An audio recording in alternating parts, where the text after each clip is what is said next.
Et nous est dit, au verset 21, donc, ils se rendirent à Capernaum.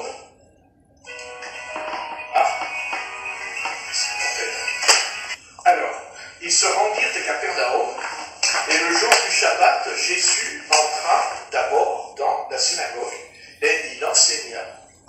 Et ils étaient frappés de sa doctrine, car il enseignait comme ayant autorité, et non pas comme les scribes. Il se trouva dans leur synagogue un homme qui avait un esprit impur. Et qu'y a-t-il entre nous et toi, Jésus de Nazareth? Tu es venu pour nous perdre. Je sais qui tu es, le Saint de Dieu. Jésus le menaça, disant, tais-toi et sors de cet homme. Et l'esprit impur sortit de cet homme en l'agitant avec violence et en poussant un grand cri. Tous furent saisis de stupéfaction, de sorte qu'ils se demandaient les uns aux autres, qu'est-ce que ceci? Une nouvelle.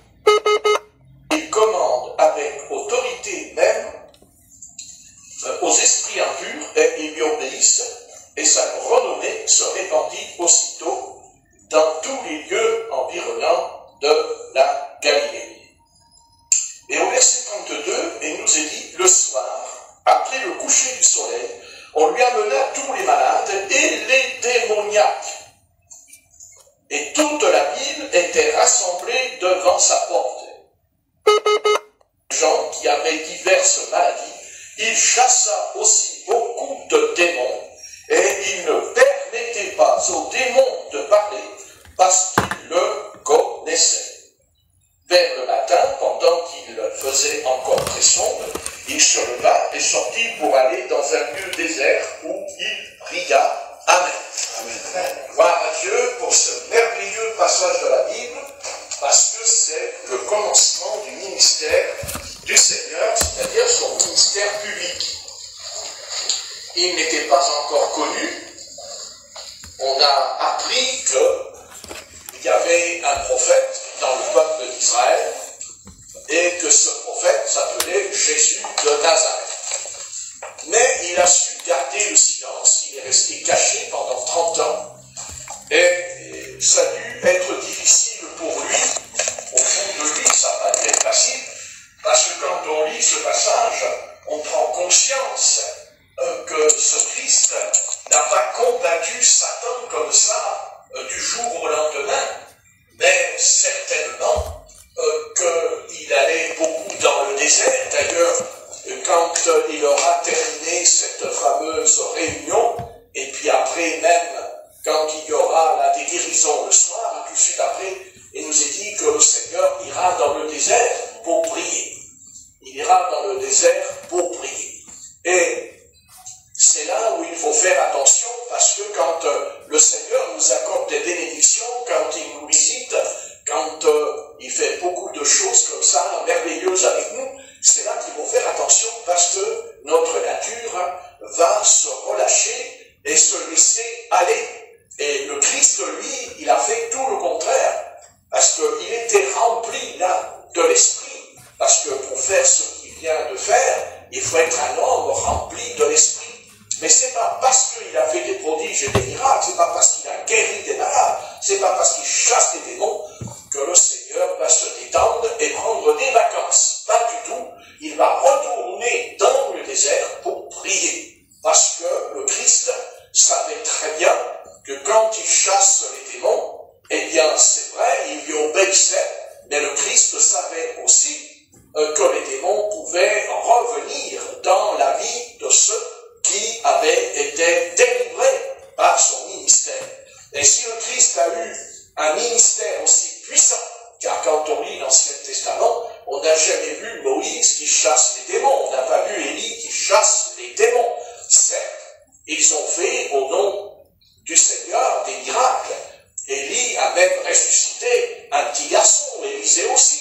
Mais pour ce qui est de chasser les démons, ça, les prophètes ne l'ont jamais pratiqué. C'est le Christ, c'est Jésus de Nazareth, c'est cet homme. Certes, il était le Fils de Dieu, mais il était aussi le Fils de l'homme.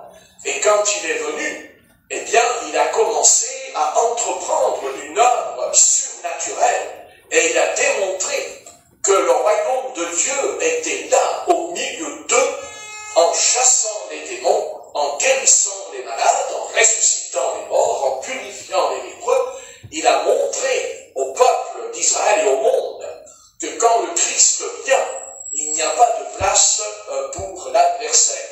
Il est vaincu, il est terrassé, il est dévoilé, il est chassé. Le Christ ne lui a fait aucun cadeau. Il l'a vraiment dansé, il l'a vraiment frappé, parce que c'était le Christ, parce que c'était le Fils de Dieu, et parce que aussi il avait été baptisé du Saint-Esprit dans le fleuve du Jourdain. Car quand le Christ a été baptisé d'eau, il est sorti de l'eau et puis il a dit, je sors de l'eau, j'ai pris le baptême, je suis devenu, parce que le premier chrétien qui est devenu chrétien sur cette terre, c'est le Christ, hein, c'est lui le premier chrétien, parce qu'il a pris le baptême. C'est un chrétien, Christ. Et quand il est venu, eh bien il a dit, je prends le baptême, et quand il a pris le baptême, il ne s'est pas contenté d'être baptisé, il ne s'est pas contenté de recevoir le baptême du Saint-Esprit, mais le Christ fut conduit dans le désert. Comme tout à l'heure, nous l'avons vu, après avoir exercé un ministère là, de guérison, là il est en plein service de guérison. Hein, on voit là dans le texte qu'on amène les malades, on amène les gens qui souffrent, et quand le Christ là il est là, il pose sa main, et là le diable est obligé de mordre la poussière, il se couche, il rampe devant le Maître, parce que c'était Jésus, le Fils de Dieu. Alléluia. Et il n'y a rien dans ce monde qui peut vraiment détruire le royaume de Satan. Il n'y a rien. Il n'y a que le Christ. Il n'y a que le Christ. Ni l'apôtre Paul, ni l'apôtre Jean, ni Élie, ni Moïse, ni Jérémie, ni Esdras. Qu'est-ce que vous voulez? Et ni moi-même, je ne peux vaincre Satan.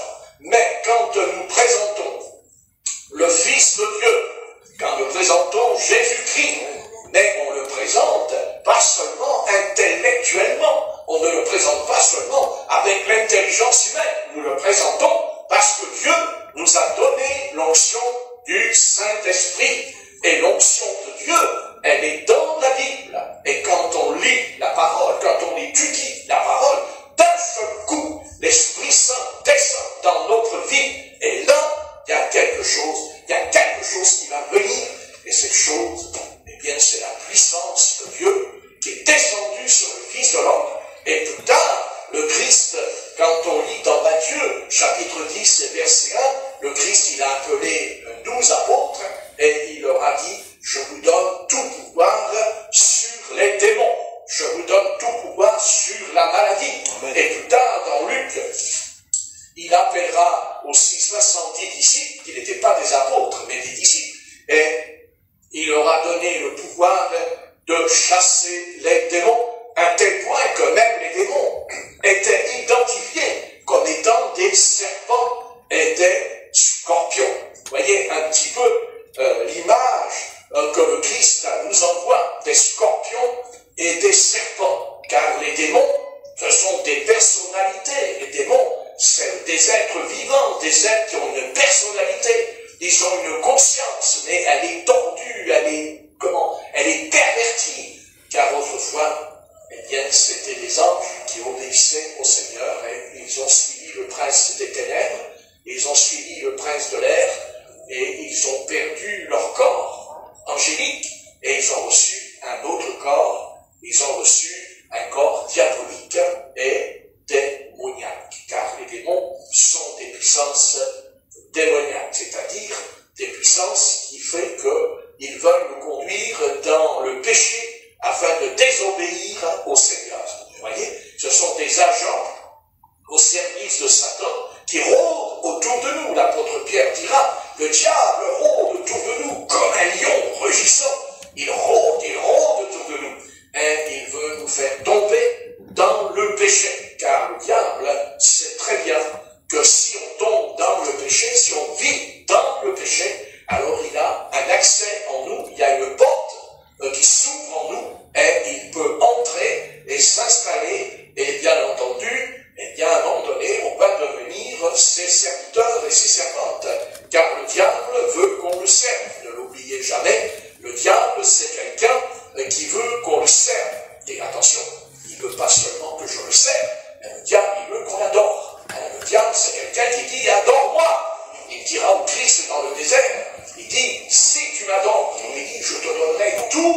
présent du monde, mais mets-toi à genoux et adore-moi. Et le Seigneur, nous savons qu'il lui a répondu, tu n'adoreras que Dieu seul.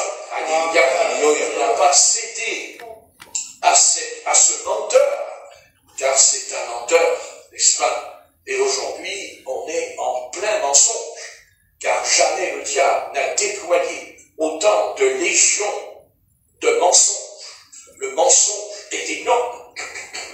Le mensonge a existé déjà, mais aujourd'hui, le mensonge a quelque chose d'unique en son genre. Vous voyez, je sais ce que je dis. Vous savez, le diable, avant, il se manifestait là. On le voit, hein, il se manifeste dans cet homme. Cet homme, il dit, je sais qui tu es. Le diable, là, il se manifeste, il est en train de faire des choses. Hein, il essaye de faire peur à tous ceux qui étaient dans la synagogue. Il veut faire la peur, il veut semer la peur dans la synagogue. Il crie, hein, la Bible dit que le démon criait. Mais Jésus lui a dit, silence, tais-toi. Parce que le Christ ne se laissait pas faire avec ses esprits qui voulaient faire peur. Il voulait semer la peur, comme aujourd'hui, on sème la peur, et le diable n'a jamais autant déployé son armée au travers du média, au travers d'Internet, au travers de la télévision, au travers de la radio. Le diable se déplace, il circule. Et oui, bien sûr qu'il circule, c'est certain. Autrefois, il circulait dans une synagogue, mais aujourd'hui, il circule partout. Il est dans les magasins, il est dans la rue, là, partout où l'homme est là. Il y a cet ennemi, parce que le diable ne perd jamais le nord, et que de toute façon, il fera tout pour nous dire « je n'existe pas ». Car vous voyez, le diable, il dit que Dieu n'existe pas, mais lui aussi, il dit qu'il n'existe pas, parce qu'il ne veut pas que l'humanité apprenne que c'est lui qui est en train de manigancer tout ce qui se passe ce soir.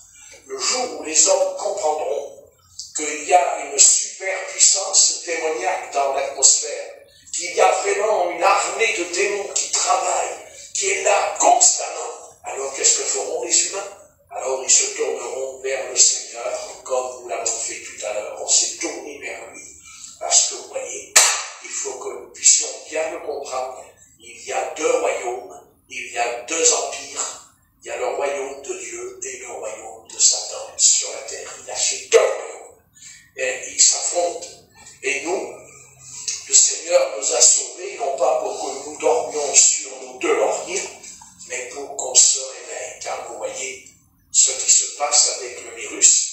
Ce virus, il est en train de nous endormir spirituellement. C'est pas vrai?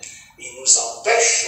Vous voyez, il est là parce que le diable travaille pour que les âmes ne soient pas sauvées, pour que les âmes soient perdues, n'est-ce pas? Et c'est pour ça qu'il déploie ce virus, pour qu'il n'y ait plus de réunion, pour qu'il n'y ait plus de vie de prière, afin qu'il n'y ait plus 12 ou 3 réunis en mon nom. Je suis présent et je suis au milieu de vous. Donc le diable, il sépare le peuple de Dieu, il divise le peuple de Dieu. Comme ça, il se dit, maintenant je possède la domination sur les hommes. Mais notre Christ ici, dans la parole, ne va pas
légions d'anges. Alléluia. Il ne l'a pas dit à Pilate, il l'a dit à l'apôtre Pierre. Parce que souvent, il y a une confusion quand on prêche là-dessus. C'est à l'apôtre Pierre que le Seigneur lui a dit, je peux appeler 12 légions d'anges. Alléluia.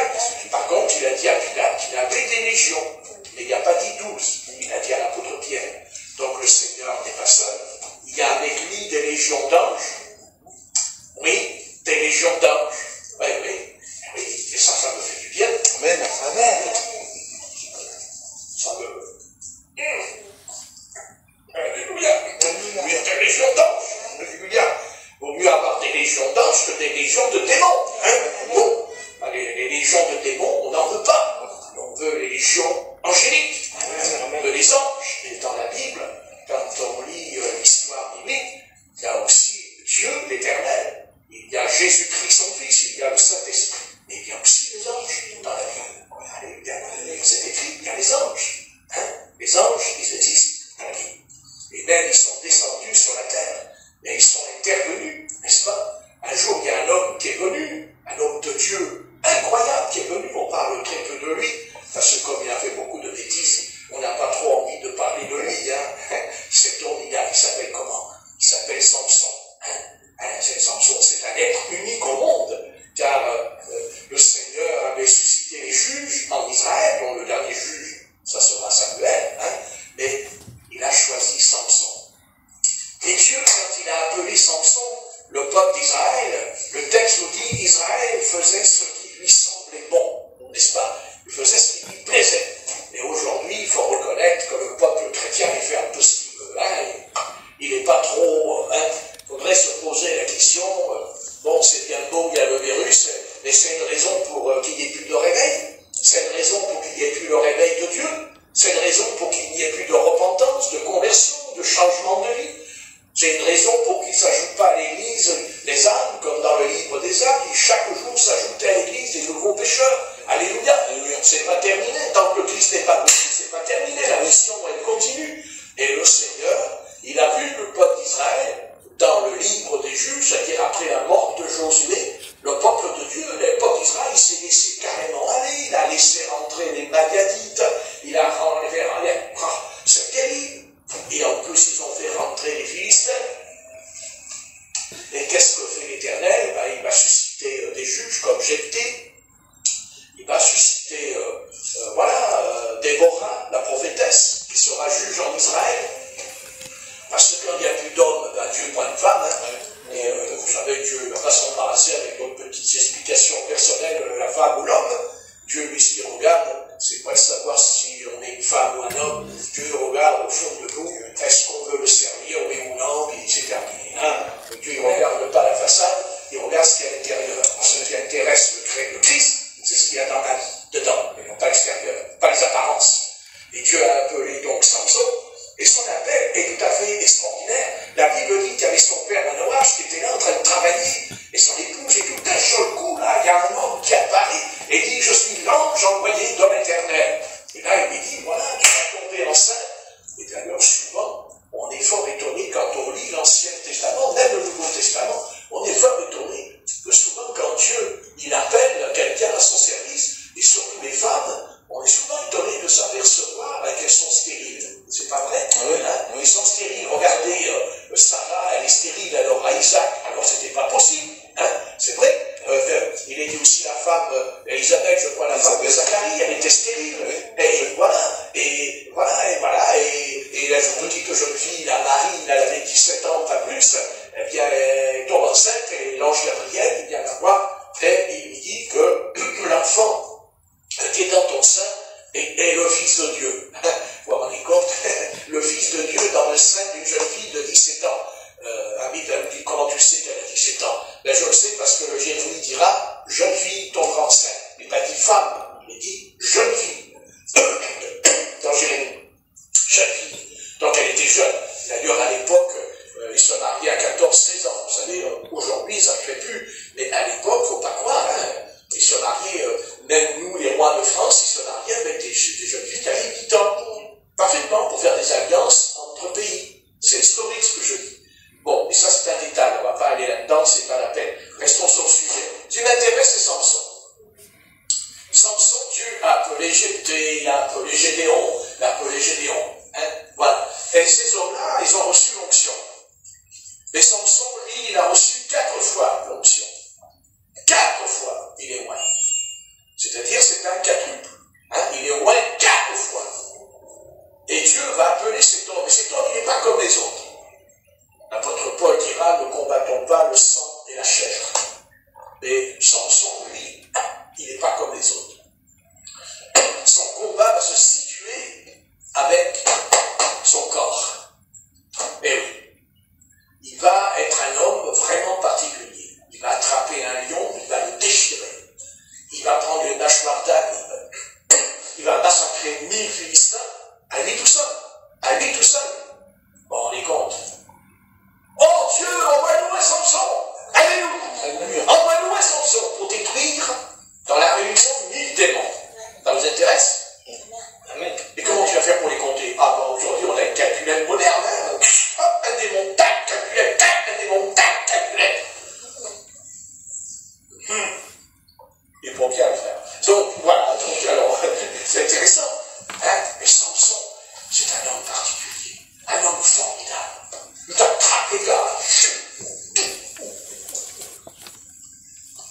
Alors les Philistins, ils ont dit, oh là là là là. Comment on va faire? Et comment on va faire pour se débarrasser de ce type?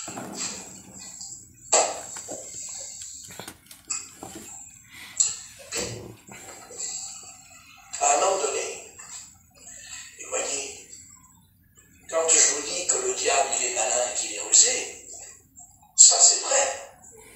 Et ça on ne peut pas lui enlever, parce qu'il s'appelle le malin. Et alors les Philistins, à un moment donné, ils ont dit, ouais, mais comment on peut l'avoir, Samson? Comment on peut détruire ce type? Et à un moment donné, vous savez, je vous le répéterai jusqu'à la fin de ma vie, vous pouvez avoir tous les dons de l'esprit. Si vous avez un mauvais témoignage, vous êtes foutus. Car ce qui est important, c'est votre témoignage. C'est d'avoir un bon témoignage. Et si on n'a pas un bon témoignage, ce n'est pas bon. Et Samson, vous voyez, c'est un homme qu'on appelle, c'est un homme à paradoxe. C'est un homme qui est capable de démonter les portes d'une ville, de monter sur la montagne, vous voyez, et de massacrer l'armée des Philistins avec la porte de la ville.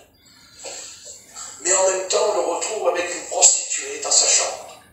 Ça s'appelle un paradoxe.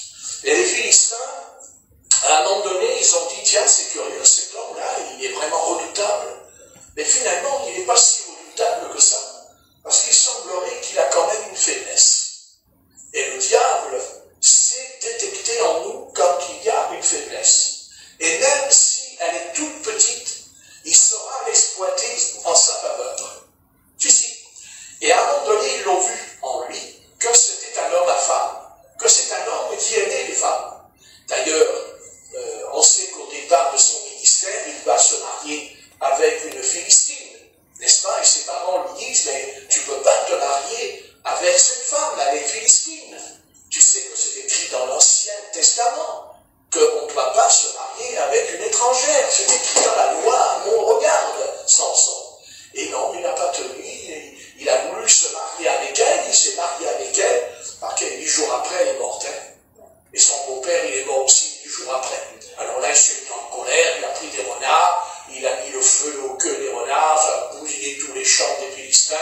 Mais ça, c'était pas spirituel, parce qu'il n'est pas écrit que l'Éternel a saisi Samson. Amen. Ça, c'est... Vous comprenez? Mais quand il affronte le lion, il dit, l'Esprit de l'Éternel saisit Samson.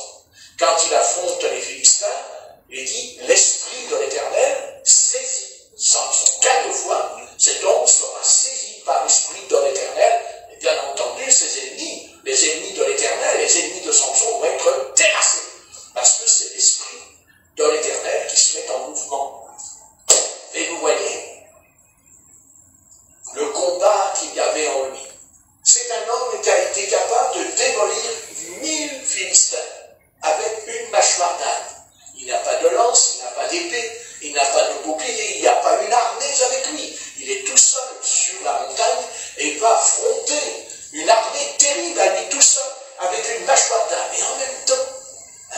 va tomber entre les mains de Dalila, va tomber entre les mains d'une femme, n'est-ce pas, qui va faire venir chez elle. Et, bien entendu, on ne parle pas simplement du péché sexuel. D'abord, ce n'est pas écrit. Pour commencer, ce n'est pas écrit. Donc, je ne vais pas rentrer dans ce détail. Par contre, Satan a entrepris une œuvre en lui. Elle lui a dit, est-ce que tu peux me révéler le secret de ta force? Vous voyez, c'est écrit. Hein? Quel est le secret de ta force? Et l'Écriture nous dit qu'elle le tourmentait jour et nuit. Et lui, il mentait. Ah, il dira, non, si tu m'attaches les mains avec ceci, si tu m'attaches les mains avec ceci.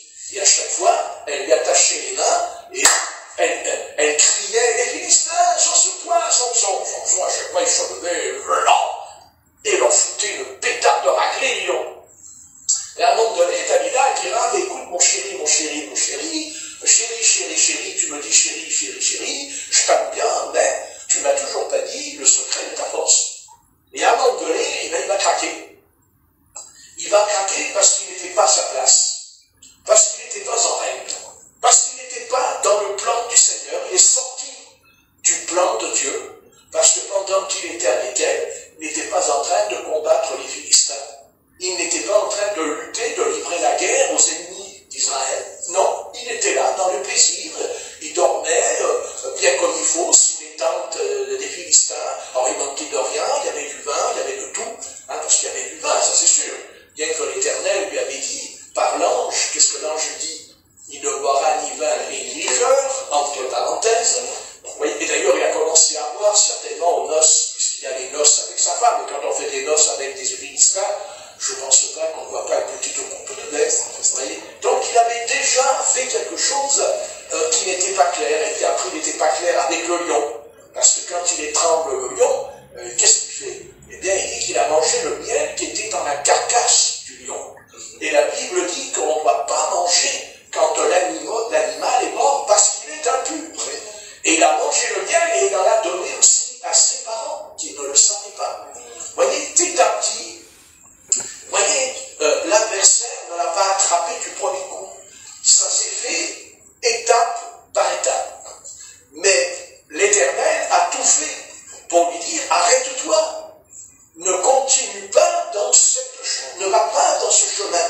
Et comment il a fait Dieu? À 4 reprises, il l'a oint de la puissance pour lui dire, arrête-toi. Mais Samson, c'est un homme charnel, c'est un homme de Dieu, mais charnel. C'est un homme qui agit selon son âme, selon ses impulsions, et c'est un homme qui était extrêmement tenté. Mais c'était aussi pas seulement un homme qui était fort sur le plan physique, c'était un homme qui était très intelligent, car souvenez-vous qu'à 2 reprises, il posera des énigmes, voyez, et pour poser les énigmes comme il le fait les énigmes, c'est qu'il était intelligent, il était très intelligent, parce qu'il était juge en Israël. Et on n'est pas juge en Israël comme ça. Pour être juge en Israël, à l'époque, il fallait connaître la Torah. Il fallait avoir un contact avec l'Éternel dans la Torah. C'était terrible, Samson. C'est pas seulement un homme. Samson, c'est pas un amas de muscles. Samson, c'est un homme juge qui avait l'onction. Il était loin. Mais en même temps, il n'a pas su comprendre. Il n'a pas compris.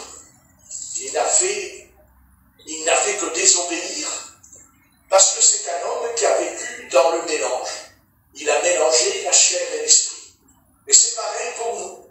Il faut qu'on apprenne. Ça ne s'apprend pas du jour au lendemain. Vous savez, Moïse n'a pas été un prophète de l'Éternel du jour au lendemain. Il a passé 40 ans dans le désert. Il a été formé dans le désert. Il n'a pas été formé dans les grandes écoles de théologie rabbinique, Moïse, bien qu'il y en avait. Mais lui, non. Parce que quand Dieu appelle un homme, surtout quand Dieu appelle un homme qui va être un prophète, il va vivre dans le désert. Et c'est dans le désert qu'il va vivre. Parce que c'est dans la solitude qu'il va apprendre à avoir la communion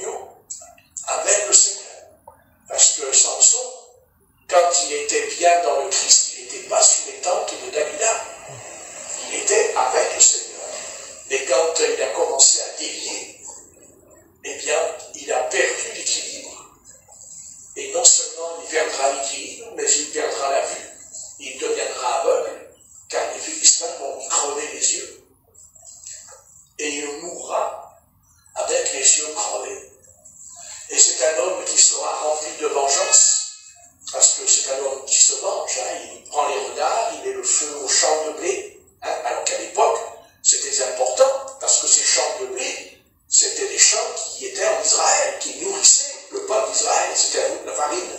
Et il ne réfléchissait pas, il agissait sur un coup de colère, cet homme-là, vous voyez. Et de temps en temps, grâce à Dieu, il était saisi par l'Esprit, alors il faisait des belles choses. Il faisait des choses extraordinaires. Quand il est lié avec des cordes, il y a le feu qui descend du ciel, qui va brûler les cordes sur lui, les cordes sont brûlées. Et là, c'est vraiment un homme rempli de quelque chose d'unique en son genre. Quand vous pensez qu'un homme, à lui tout seul, il va détruire il va tuer 1000 personnes. Vous vous rendez compte? 1000 personnes avec une mâchoire d'âne. Et attention, ce n'était pas des gentils qu'il a frappés, ce n'étaient pas des gentils. Les Philistins, c'était des hommes de guerre. Pour être un soldat philistin, il commençait tout petit, rentrer dans l'armée. Et surtout que les Philistins, c'était une armée la plus redoutable de toutes les armées à l'époque. C'était terrible, d'ailleurs, on le sait avec David, que David a rencontré Goliath, oui, dans la vallée. Et si l'Éternel n'avait pas pris le caillou pour lui balancer entre les deux yeux, David, vous savez, comme dira Goliath, les corbeaux, ils vont te manger. Et David lui répondra, mais ils vont te manger, peut-être ils vont me manger, ils vont te manger à toi aussi, tu vas voir. Il faisait 6 mètres, vous savez, David, il avait 17 ans et demi, c'était un petit gars, là, tout jeune, il arrive sur le champ de bataille, alors, formidable ce garçon-là, et il dit, à un moment donné, il y a ses frères là qui commencent à se disputer avec lui, ouais, qu'est-ce que tu es venu faire ici, rentre à la maison, retourne chez papa Esaïe, je dis là, oui, bien là, et à un moment donné, il entend Goliath qui insulte l'armée d'Israël, et là, David il dit, mais qu'est-ce que c'est que ce chien qui insulte l'armée d'Israël? Il va voir Saül, il dit, allez, je vais y aller. Alors que toute l'armée d'Israël tremblait dans la vallée des Témérettes, tremblait Saül, tremblait le roi d'Israël, il était roi de Dieu, il avait peur. Et David, il a dit, moi je n'ai pas peur. Alors Saül lui dit, mais comment, mais tu es quel jeune homme? Et David lui répond, mais oui, mais quand j'étais dans les montagnes, que je gardais les brebis, quand le lion m'attrapait le brebis, je le poursuivais, je le tuais. Quand il venait un ours, je l'attrapais et je le tuais. Ça ressemble un peu d'ailleurs à Samson, vous avez vu un peu le dos, un peu, c'est curieux, vous voyez, et je tuais. Et quand Saül a entendu, parce que c'était pas faux Saül,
le jour avec les cailloux.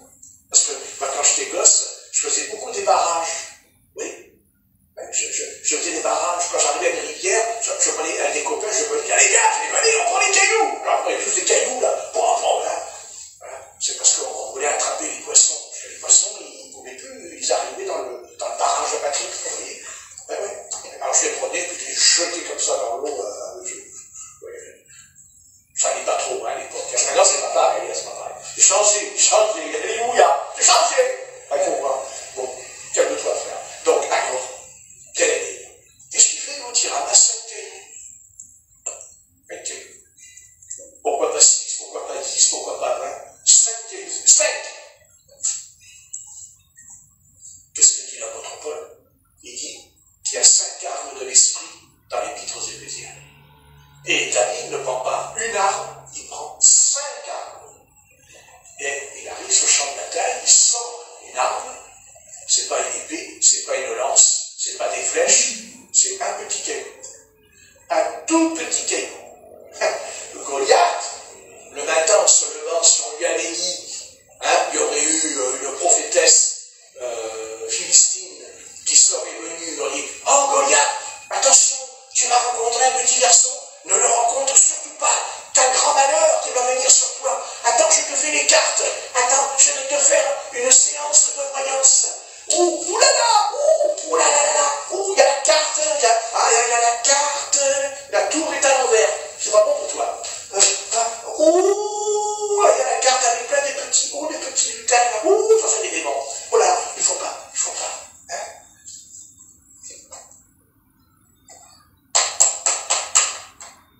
Eh oui. S'il avait su,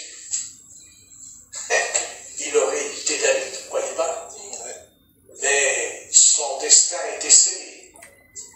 Et son chemin allait s'arrêter là pour lui, en tout cas. Parce que quand on insulte l'armée de Dieu, il faut en payer les conséquences. Comme ce monde qui ne veut pas du Seigneur, il en paye les conséquences. Est-ce que vous croyez? Amen. Hein? Il n'y a pas de feu sans flamme, n'est-ce pas? Attention. Et David, c'est clair,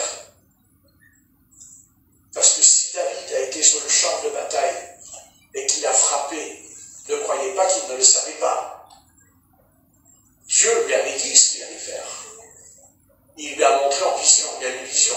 Parce que pourquoi il va chercher les cailloux? Comment? Il va chercher les cailloux comme ça, tout seul? Non.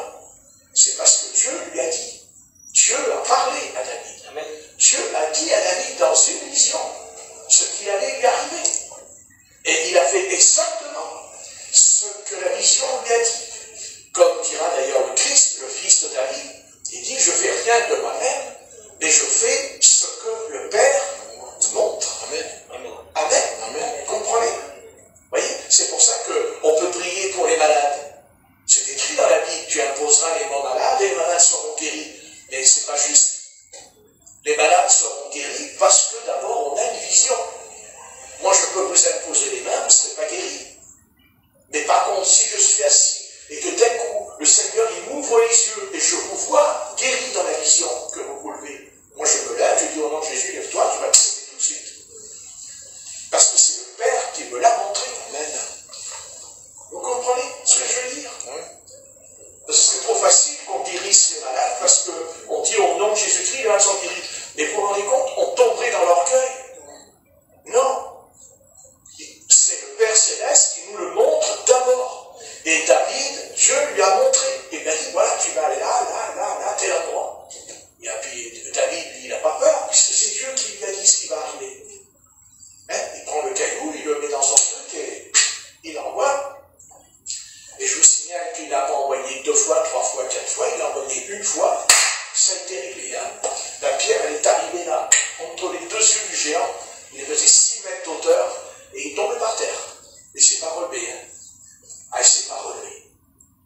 Ah non. Non, parce que quand c'est Dieu qui frappe, on ne se relève pas. La question, elle est réglée pour tout le monde.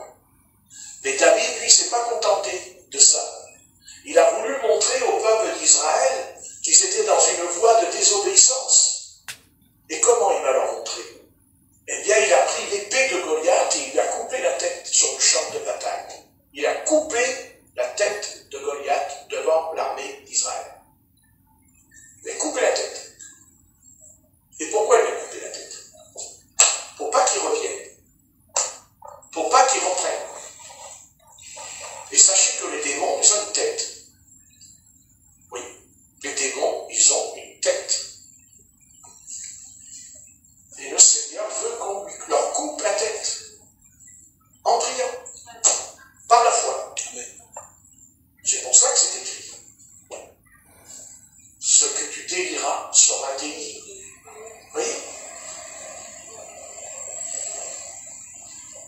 pas seulement chasser les démons, il faut les lier.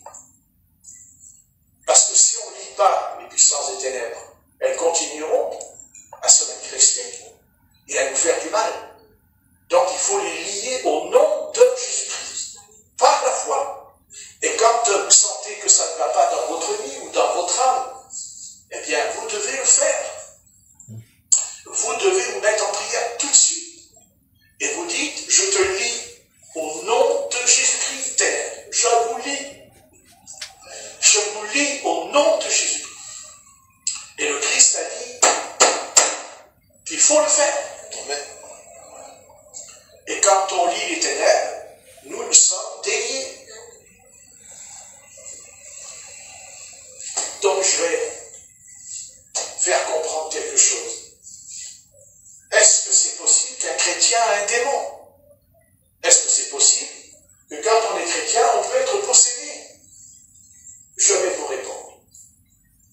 Le plus possible est le plus près de la vérité de la Bible. Je vous dis, oui, vous pouvez être chrétien pendant des années et avoir un démon. Parfaitement. Et ce démon peut vous persécuter, il peut vous oppresser et même il peut vous faire tomber malade. Comment tu sais? Je le sais parce que quand on fait de l'évangélisation, parce qu'aujourd'hui on évangélise, mais on ne chasse pas les démons dans l'évangélisation. Regardez. Pourquoi tout à l'heure je vous ai lu Marc? Pourquoi je vous ai lu Marc 1, verset 21? Parce qu'on voit Jésus-Christ chasser les démons. Mais il y a un mot qui va ressortir. Il y a un mot qui va ressortir quand il chasse les démons, Jésus-Christ. Ça s'appelle l'autorité. Vous avez lu? L'autorité. Il commande avec autorité. Et les démons, lui, obéissent. Donc, on ne peut pas chasser les démons si on n'a pas l'autorité du Seigneur en nous. Les démons sont chassés parce que le Saint-Esprit va nous donner l'autorité. Autrement, les démons ne s'en vont pas. Ils ne s'en vont pas.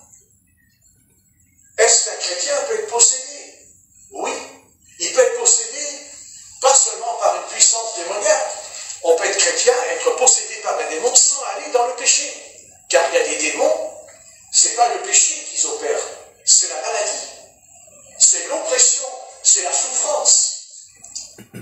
Et c'est pour ça qu'aujourd'hui on découvre des chrétiens qui souffrent et qui sont gravement malades. Pourquoi? Parce que quand ils se sont convertis, ils ont entendu l'évangile du Christ. Ils ont été touchés par la parole du Seigneur. Et ils sont sauvés. Mais ils ne sont pas délivrés. Pourquoi?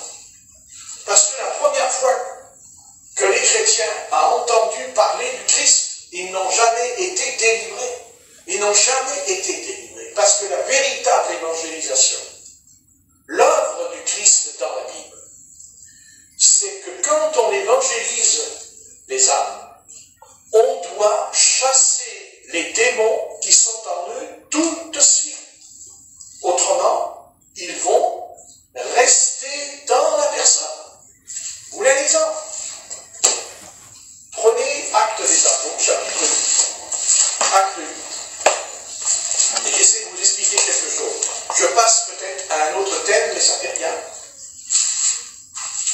Parce que je veux vous expliquer quelque chose que le Seigneur m'a montré. J'ai compris de toute façon que les démons s'en vont par autorité. C'est l'autorité qui fait partir les démons. Si on n'a pas l'autorité du Christ en nous, on ne chasse pas les démons. On les menace, mais on ne les chasse pas. Car Jésus dira dans Marc 16, verset 15, en mon nom, ils chasseront. Le verbe chasser. Il dit chasser.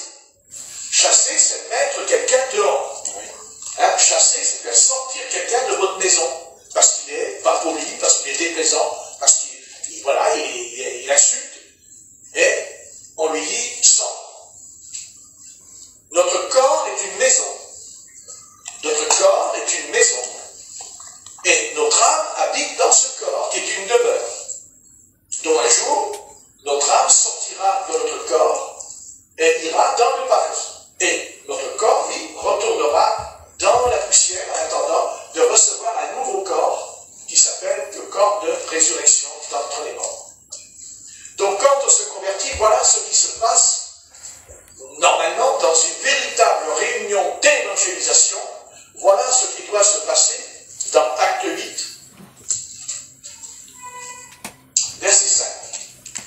Philippe, étant descendu dans la ville de Samarie, il prêcha le Christ.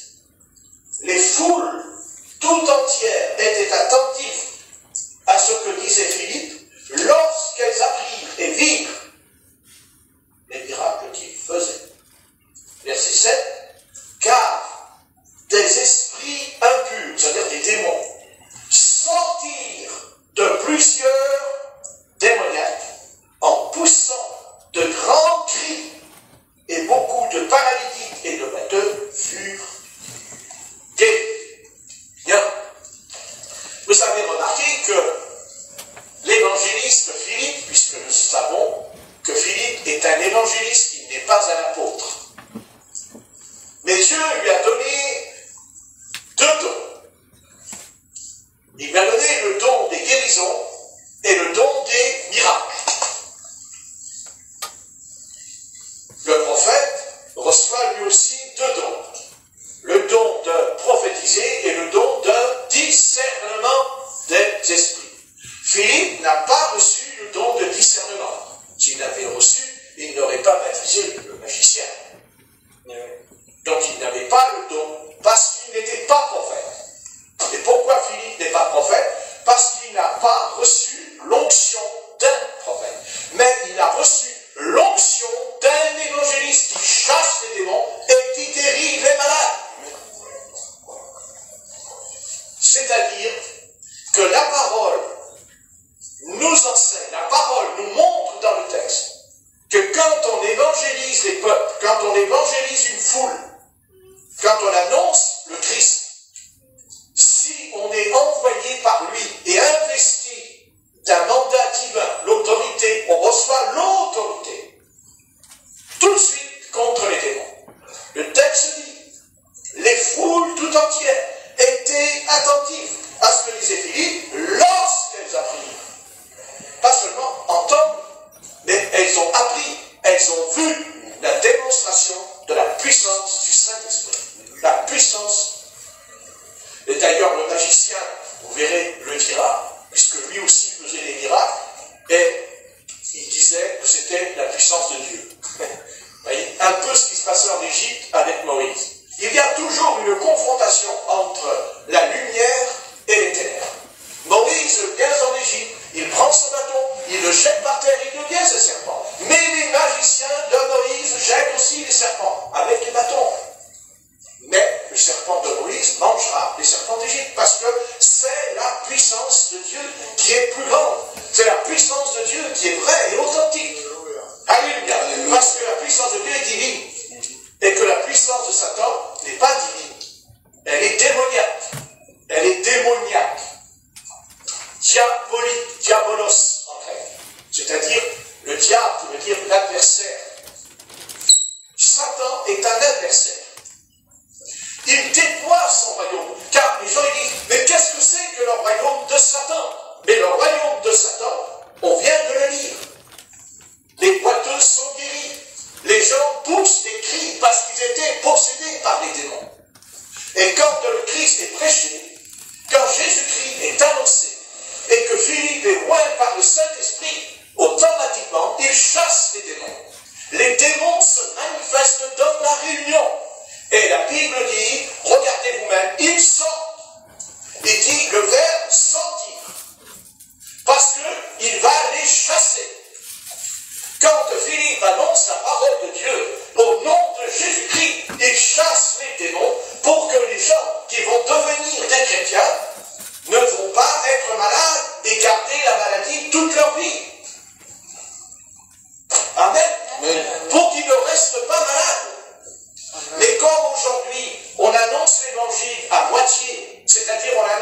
évangile intellectuel, mental, mais il n'y a pas la puissance de Jésus comme ici dans le texte. Il fallait que les démons sortent. Ce n'étaient pas des réunions de calme, ce n'étaient pas des réunions, vous savez, on se réunit, il ne faut pas faire de bruit. Non, il y a là quelque chose qui va se passer dans la réunion. Les démons vont être chassés, alors les paralytiques et les boiteux vont être guéris, parce que les démons vont être délogés. Les gens qui étaient malades, qui étaient paralysés, c'est parce qu'ils avaient des démons, parce qu'ils avaient un démon. Et le ministère de l'évangéliste, pas d'un prophète, pas d'un pasteur, pas d'un docteur. Non, Philippe n'est pas un docteur. Philippe n'est pas un prophète. Philippe n'est pas un apôtre. Quand nous savons au sujet du baptême du Saint-Esprit, il est dit qu'ils avaient été baptisés au nom du Seigneur Jésus seulement, mais ils n'avaient pas encore reçu le Saint-Esprit. Là, dans le texte, ils envoyèrent, les anciens de Jérusalem envoyèrent l'apôtre Pierre, l'apôtre Jean. Ceux-ci sont arrivés, ils leur imposèrent les mains et reçurent le Saint-Esprit. Mais Philippe n'a pas pu faire descendre le Saint-Esprit. Ce n'était pas son ministère. Mais le ministère de Philippe, c'était de chasser les démons. Pour que les... Et de là, il est né une église. Et de là, il y a eu une grande église en Samarie, gloire à Dieu. Alléluia. Et quand l'apôtre Paul arrive à Éphèse, il rencontrera une femme qui était possédée d'un esprit de Python. Et l'apôtre Pierre dira au nom de Jésus-Christ, sort. Et là, il y a l'église d'Éphèse qui va exister. L'apôtre Paul aussi sera confronté à cette histoire avec les 7 fils de Séba, qui chassaient les démons. Mais c'est les démons qui les ont frappés. Tout le contraire. Nous ne pouvons pas éviter la réalité. Nous ne pouvons pas servir Dieu tant que nous ne rentrons pas dans cette chose très importante. Dieu veut nous donner la puissance du Saint-Esprit. Dieu ne veut plus qu'on vive selon la chair. Il veut qu'on vive selon l'Esprit. Il veut qu'on marche par l'Esprit. Cela peut nous coûter très cher. Parce que notre liberté sera mise en cause. Non pas la liberté de mon âme, mais la liberté de ma chair. Qui doit être crucifiée en Christ. C'est un choix. Le Seigneur ne me force pas à chasser les démons. Non. Mais il me dit que si je veux être un prédicateur, alors je vais chasser les démons. Parce que les âmes qui vont écouter l'évangile que je vais annoncer sont possédées. Possédées. Nous étions possédés. Oui. Oui, nous étions possédés. Oui, parfaitement. Vous étiez possédés. Et peut-être même que vous l'êtes encore. Oh, Patrick, qu'est-ce que tu racontes? Ah non? Alors pourquoi nous avons du mal à prier? Pourquoi nous avons du mal à jeûner? Pourquoi nous avons du mal à marcher dans la sainteté? Pourquoi nous sommes tentés, n'est-ce pas? Pourquoi on retourne en arrière aussi? Pourquoi on rétrograde l'Église? Montrez-moi ici ces choses extrêmement importantes. La Bible dit que les 7 églises qui étaient en Asie mineure, quand le diable n'est plus chassé, on voit les 7 églises qui tombent, et ça abandonne d'abord l'amour, et ça débouche, où il n'y a plus de réveil, mais il y a l'esprit de Balaam, l'esprit de Jézabel. Si ce n'est pas le diable, expliquez-moi qu'est-ce que c'est qu'il y avait dans l'église de Thyatire. C'est l'un ou l'autre. Et si aujourd'hui il y a des chrétiens qui sont malades, c'est pas qu'ils ne sont pas chrétiens, c'est pas qu'ils ne se sont pas repentis. Non. Non, c'est parce que dès le début, quand ils ont entendu l'évangile la première fois, le démon n'a pas été chassé. Et il est là. Et il reste. Oui. Car il fallait le chasser dès le départ. Et les réunions d'évangélisation servent justement à ce qu'on soit délivré des démons. Parce que c'est eux qui nous apportent la malédiction. Est-ce que c'est clair pour vous? Amen. C'est pas compliqué ce que je dis. Voilà pourquoi nous avons des mots encore. Parce qu'il y a...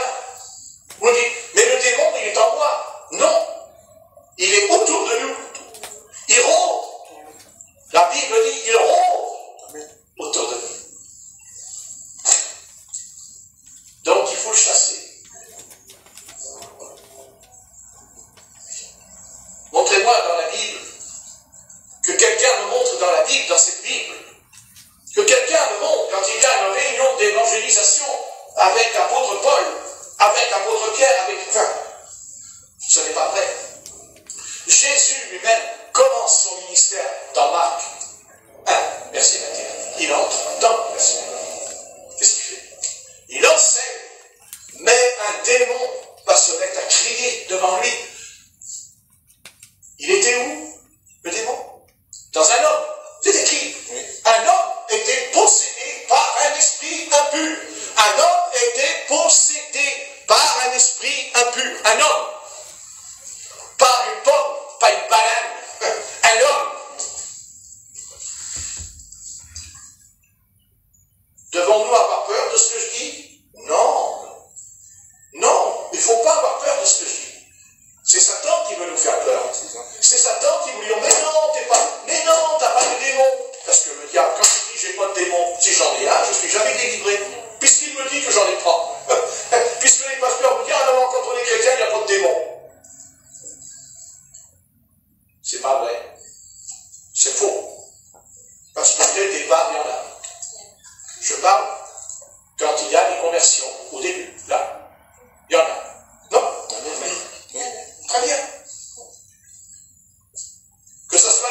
jamais été chassé. Parce que le pasteur qui nous a annoncé l'évangile au début n'avait pas le don, n'avait pas l'option. Et non. Et ça fait que 20 ans après, vous êtes des chrétiens, mais vous ne vous en sortez pas.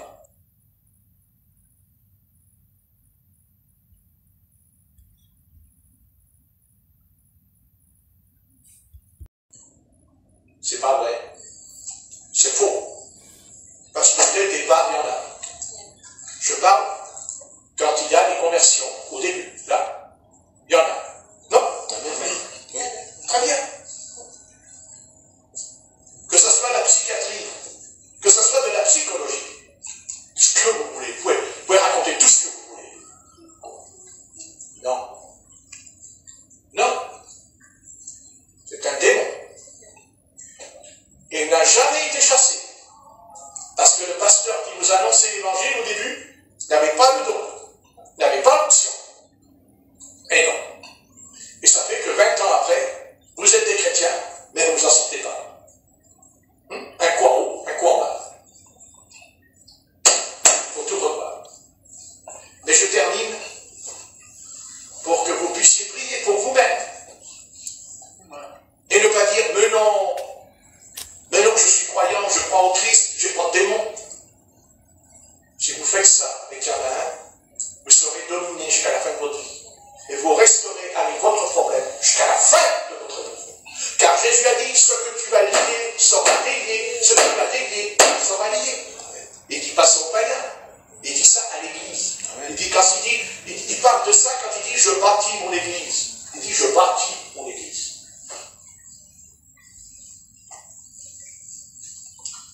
Nous avons du pain sur la cloche, c'est vrai. Mais le Seigneur est grand. Le Seigneur est grand. Amen. Amen. C'est ça la vision que nous devons avoir ce soir. C'est que le Seigneur est plus grand que Goliath.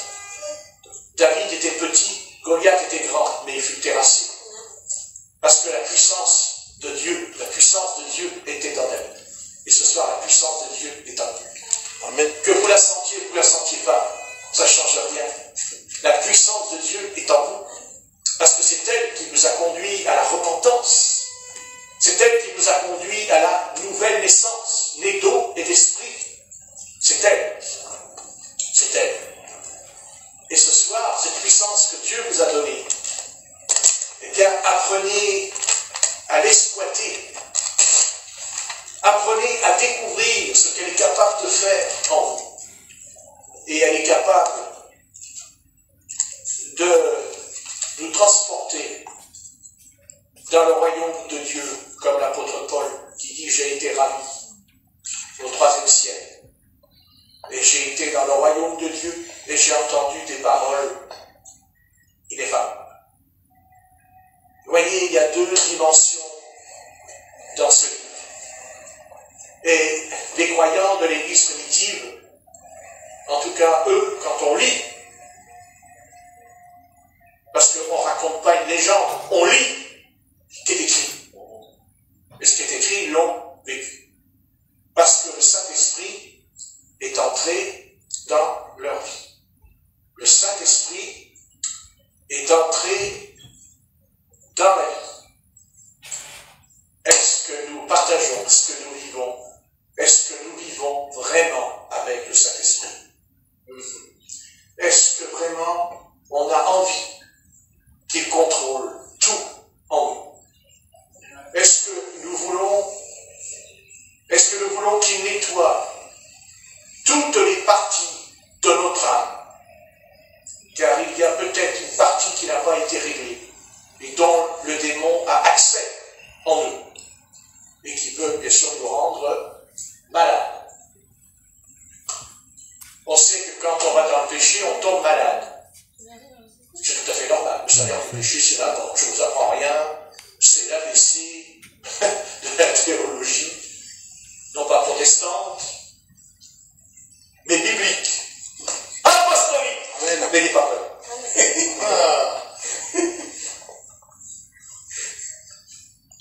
Elle est très contente. Donc, bien aimés, je vous encourage à comprendre dès le départ, si les démons n'ont pas été chassés dans notre vie, ça veut dire qu'ils sont là. Et ça veut dire qu'on peut avoir une maladie qui ne s'en va pas. On peut avoir une maladie qui nous oppresse. De temps en temps, le démon nous laisse tranquille, ça va mieux, mais ça recommence. Ça s'appelle une oppression. On est oppressé. C'est pas le Saint-Esprit qui nous oppresse, c'est un démon. Nous ne l'avons pas attrapé. Nous l'avons toujours eu dès notre naissance. Et c'est pour ça que le Seigneur suscite l'évangéliste dans l'Église, car il y a 5 ministères. Il suscite l'évangéliste pour s'occuper de ce problème dans les âmes, quand ils vont se convertir. Car Dieu ne nous appelle pas à nous convertir et à se coltiner notre démon pendant des années qui nous fait souffrir. N'est-ce pas? Amen.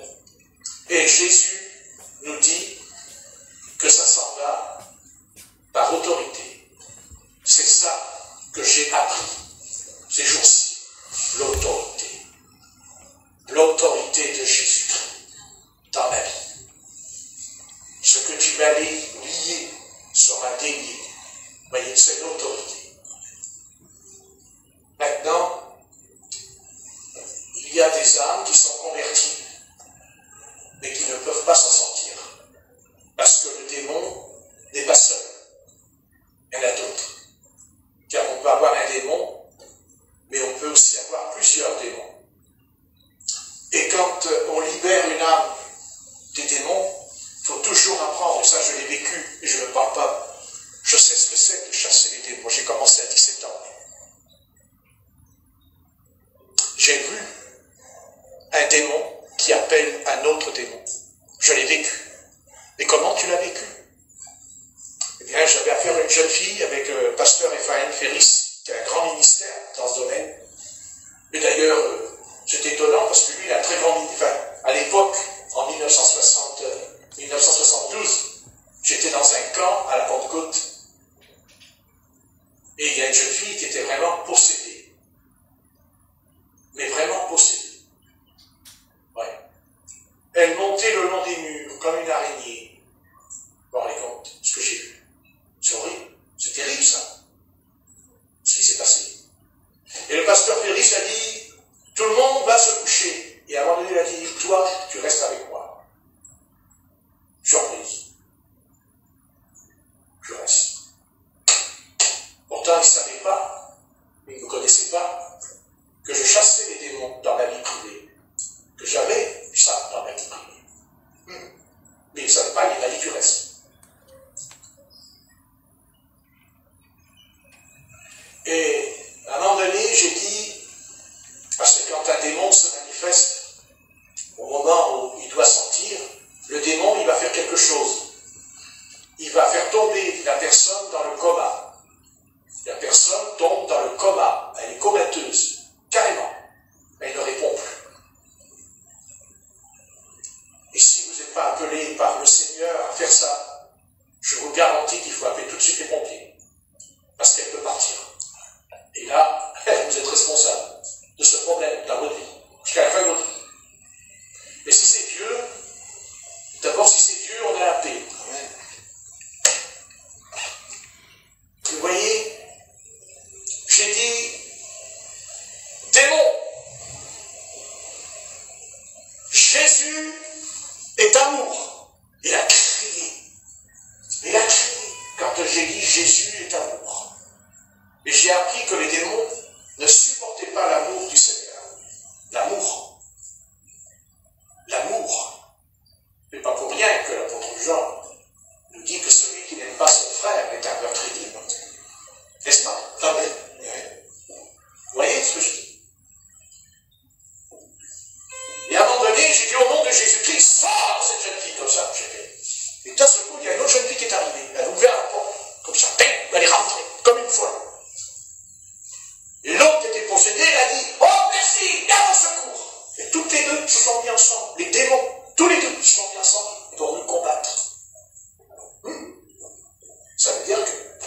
jeune fille qui avait le démon, qui était possédée, quand je lui ai dit, au nom de Jésus-Christ, sort.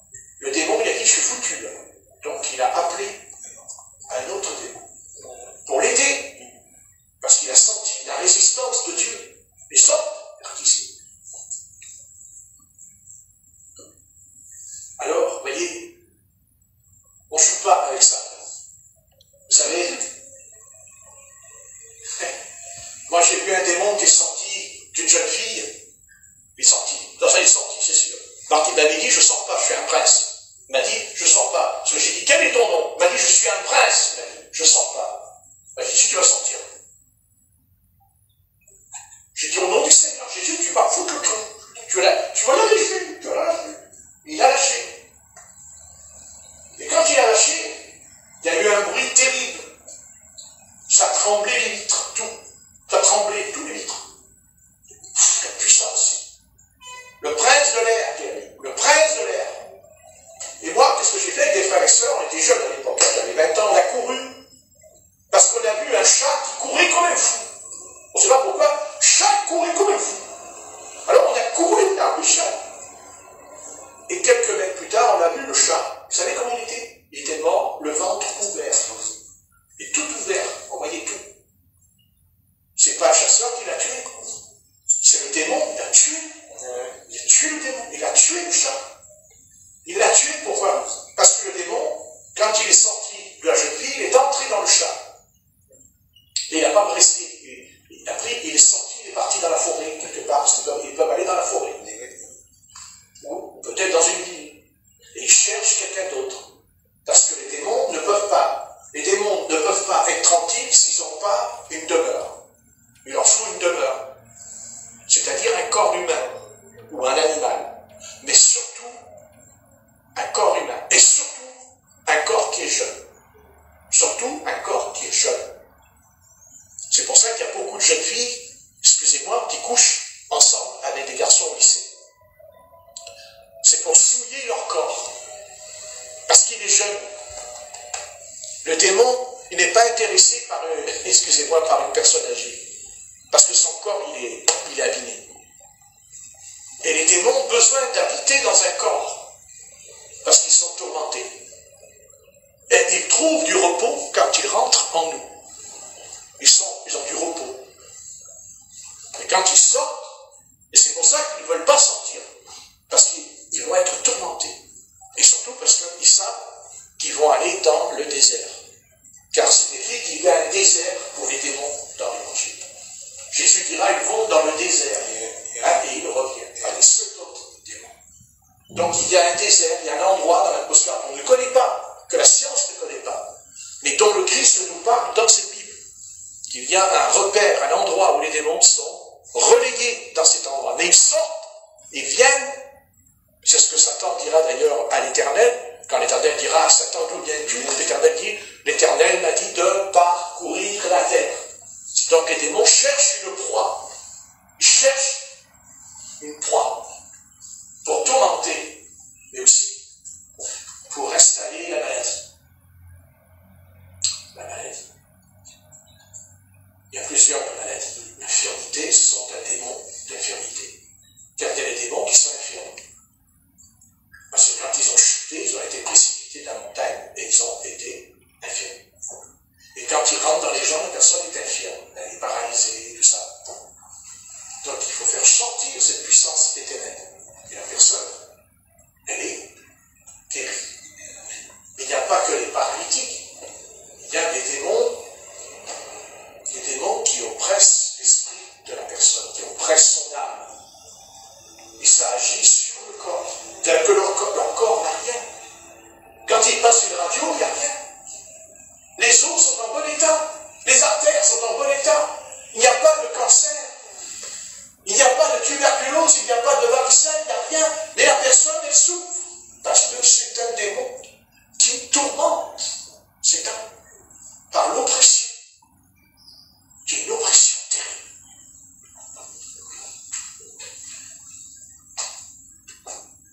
La science dira c'est physique. Moi je ne crois pas. Je crois que c'est surnaturel.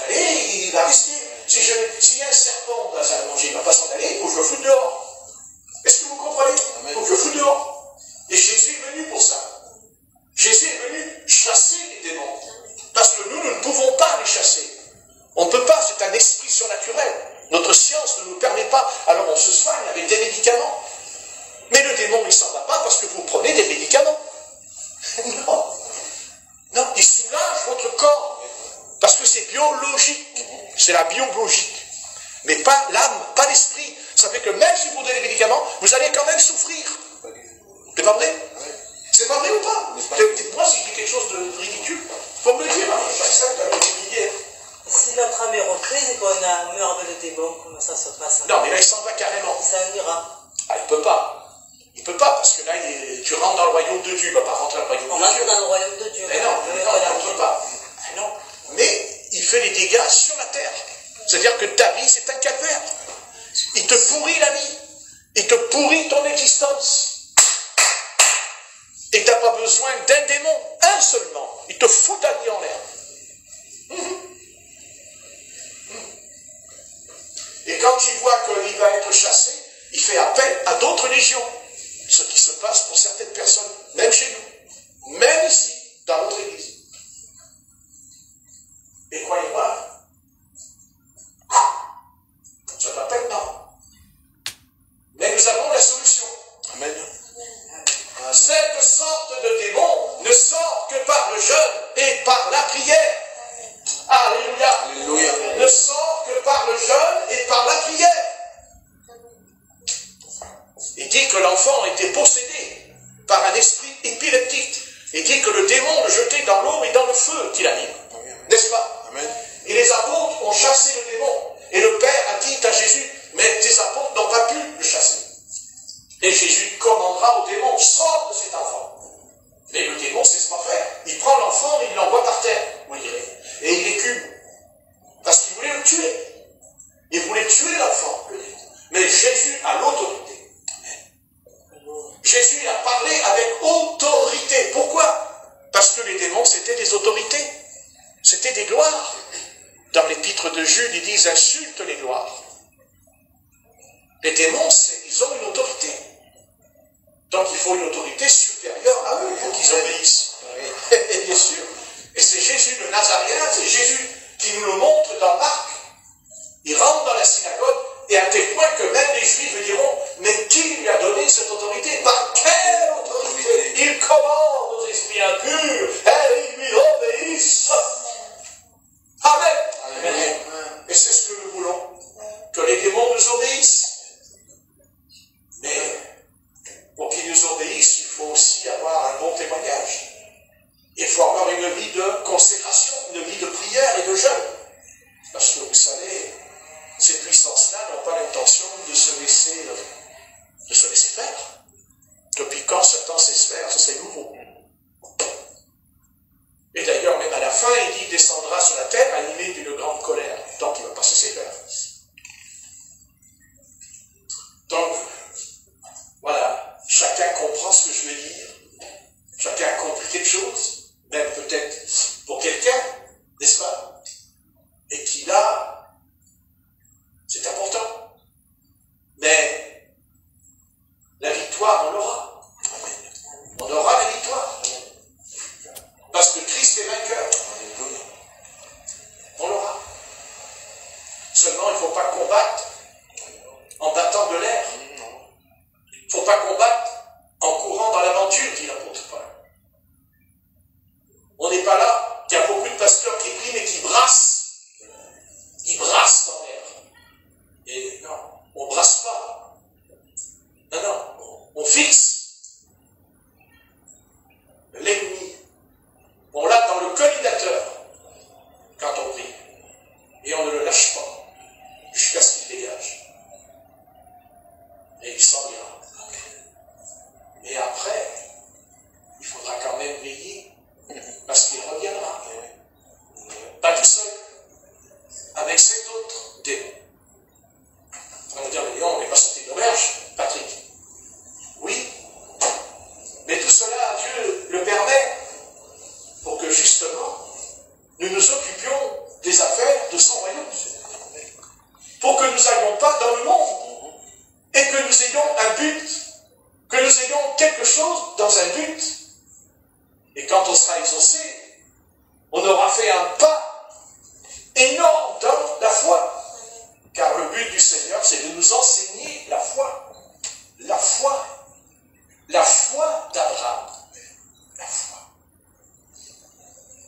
La foi parfaite. Pour que l'homme